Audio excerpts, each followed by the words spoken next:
వచ్చేస్తారు పారిపోతారు ఎదపేసి మొత్తం లీకేజ్ అయిపోయింది అది. లేదు లేదు, కట్ చేసి పైపులు ఏముండవు.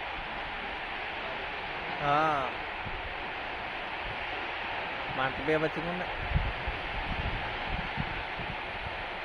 లేదు ఇంతవరకు అయితే లేదు. కుంటలెక్కలో మొత్తం అక్కడ ఫైర్ అవుతుంది. గ్యాస్ అయితే బయటకు రావట్లేదు.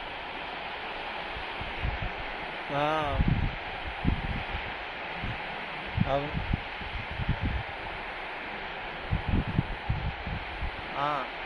అంటుకుంటారు ఉంటుంది. అవును, ఇప్పుడు స్విచ్ చేయలేకున్నారా